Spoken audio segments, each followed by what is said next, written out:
personne d'à côté. Si la personne d'à côté vous paraît sportive et rapide, vous faites un croche-pied en partant. Alors il y a toujours des petits malins qui se disent, oh là là, moi je vais tout prévoir et je vais amener Mémé sur la fête. Parce que Mémé, elle court pas vite. Hein? Il y en a qui ont amené Mémé dans le coin? Là-bas, dans le fond? Elle est où? Attends, on est occupé, mon gars. Elle est où, Mémé? Ah, elle est là!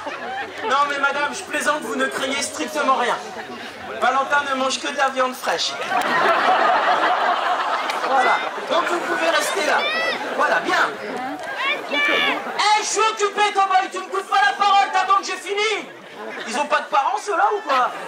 Bien, on va y arriver. Quoi? Non, mais c'est vrai. Voilà. Donc Valentin ne devra pas s'échapper pour la bonne raison que nous sommes deux pour gérer l'ours. J'ai un assistant spécialement formé qui doit m'aider à retenir la laisse en cas d'incident. L'ours fait 250 kilos. L'assistant, c'est mon épouse, 45 kilos. Quoi? Elle a suivi un stage au ministère de l'Environnement, elle aussi, pour apprendre à gérer l'ours en cas de problème.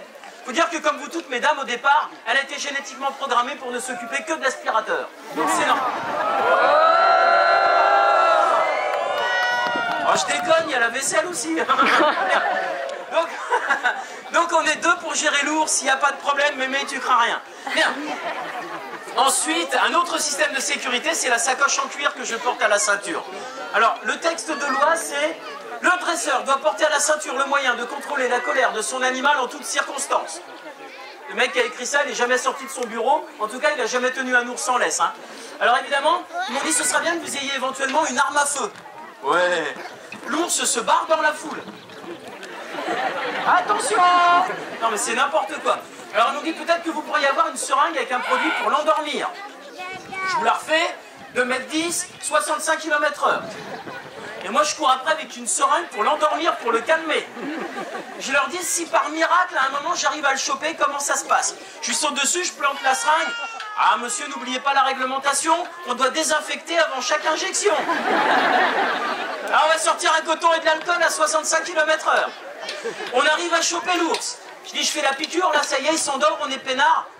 Oui, à peu près. Le produit met environ 20 minutes à agir. Alors nous, on a un système qui vient des États-Unis. Il paraît que c'est un petit peu violent, mais pour bloquer un ours en colère, il n'y a rien de tel. Je vais vous montrer. Hein. Ça vient de chez Trump, hein, c'est efficace. Ça s'appelle les chamallows à la fraise. Il n'y a que ça qui marche. Un ours qui s'énerve, on lui donne un bonbon. On veut le récompenser, on en donne encore un et ça se passe super bien. Donc il ne mange que des chamallows pour le récompenser, évidemment, sinon il a une alimentation normale. Alors je vous dis que c'est violent parce qu'on a vu sur le site de Brigitte Bardot, les dresseurs donnent des bonbons à leurs animaux, ça peut peut-être les rendre malades.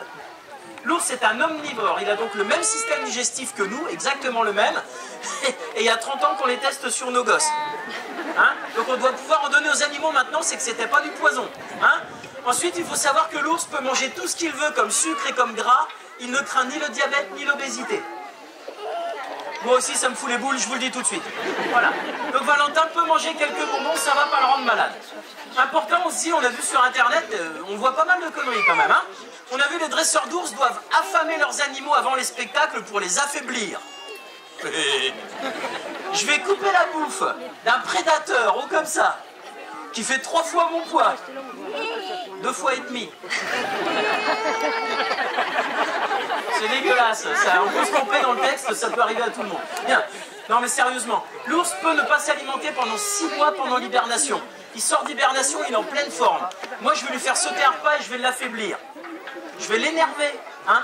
Donc Valentin a le ventre plein, il a mangé avant le spectacle. Il sera donc inutile de balancer vos belles-mères par-dessus les barrières. C'est une viande qui est réputée coriace et indigeste. Par contre, vous ferez gaffe aux petits chiens, aux enfants, tout ça, tout ce qui vous embarrasse au quotidien. Il faut bien que ça reste de l'autre côté. Vous pourrez photographier Valentin, vous pourrez le filmer. Vous pourrez mettre des images sur Internet si ça vous fait plaisir, je ne vous ferai pas un procès. Il y a même une page Facebook qui est faite exprès qui s'appelle Bravo Valentin. Il y a 8500 personnes qui ont déjà mis des petits commentaires ou des photos sur Bravo Valentin. Alors n'hésitez pas à venir nous rejoindre, ça ne pose aucun problème. Et évidemment, quand Valentin réussit un exercice, vous pouvez l'applaudir parce que dans sa petite tête d'ours, applaudissement égale exercice réussi. Applaudissement égale chamallow, il sait très... Non mais là il a rien fait, arrête. Il sait très bien comment ça... Voilà, il sait très bien comment ça fonctionne. Si vous avez toujours rêvé de voir un ours faire de la trottinette, du toboggan, danser sur une boule, au revoir. C'est pas du tout ce qui va se passer. Moi, j'ai choisi le métier que je fais. Si j'ai envie de m'habiller en clown et faire l'idiot, c'est mon problème. J'ai décidé d'être là aujourd'hui. Lui, il n'a pas décidé d'être là aujourd'hui. Il est né au milieu des humains.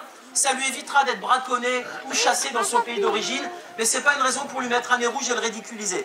Donc, il ne va pas pousser une trottinette. En plus, il fait chaud. Il va faire ce qu'il a envie de faire à sa façon. On va lui demander juste de faire l'ours. Et ça sera déjà pas mal. Pas question de le ridiculiser. Ça, c'est super important.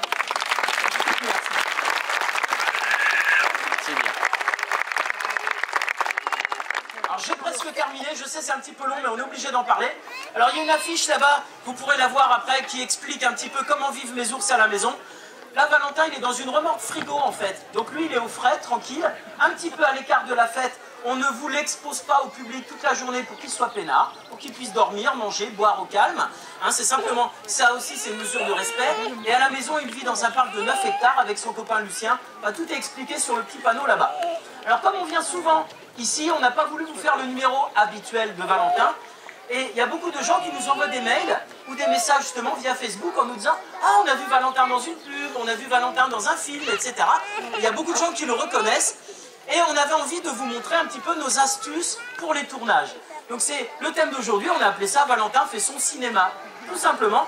Et on va vous montrer nos petites combines. Alors c'est pas médiéval, mais on s'en fout complètement. Tout le monde a compris qu'on n'était pas vraiment au Moyen-Âge. Hein? Si, on n'y est pas. Voilà. Donc on va vous montrer un petit peu un travail de Valentin le plus en liberté possible. C'est-à-dire que j'ai mis une grande laisse. Et on va essayer de vous montrer comment on déplace l'ours à volonté sans mon intervention. Alors la première chose, la première astuce, c'est ce petit caillou-là que vous pourrez vous amuser à repérer dans les films. Ça s'appelle la marque. Valentin, il a toujours ce caillou-là. Quel que soit le tournage, c'est son point de départ. Il le connaît. Donc il va arriver, je vais lui dire à ta marque. À la marque, ça veut dire qu'on se place sur ce caillou. Et là, c'est mon point de départ. Et là, on va lui demander une attitude naturelle d'ours. Ça va être de marcher tout seul jusqu'au deuxième caillou qui se trouve là-bas. Et retourner le caillou comme s'il allait manger un petit ver ou un animal caché sous le caillou. Alors le miracle va avoir lieu si tout va bien, parce que là-bas il y a un bip-bip à côté du caillou, donc ça fait du bruit, et là où ça fait du bruit, il y a un bonbon caché en règle générale. Et pour déclencher le bip-bip, j'ai une télécommande à ours. Vous allez voir comment ça fonctionne. Alors au cinéma, on a toute la journée pour que ça marche. Là, histoire que vous ne tombiez pas d'insolation, on espère que ça va marcher du premier coup. Voilà. Si ça ne marche pas, je passerai pour un crétin, mais ça ne sera pas la première fois, on est habitué. Voilà, tout va bien. Alors, je vais chercher mon gros pépère. Alors, je suis désolé, la présentation, c'est un petit peu long, et c'est important quand même que les choses soient claires entre nous, parce qu'on a encore l'image du montreur d'ours du Moyen-Âge, les animaux enchaînés, l'anneau dans le nez, les défilés en plein soleil, ça ne doit plus exister. Moi, je me bats contre ça, et je voulais vraiment qu'on ait cette petite précision avant de commencer. Allez, je vais chercher mon pépère maintenant, on y va. Merci.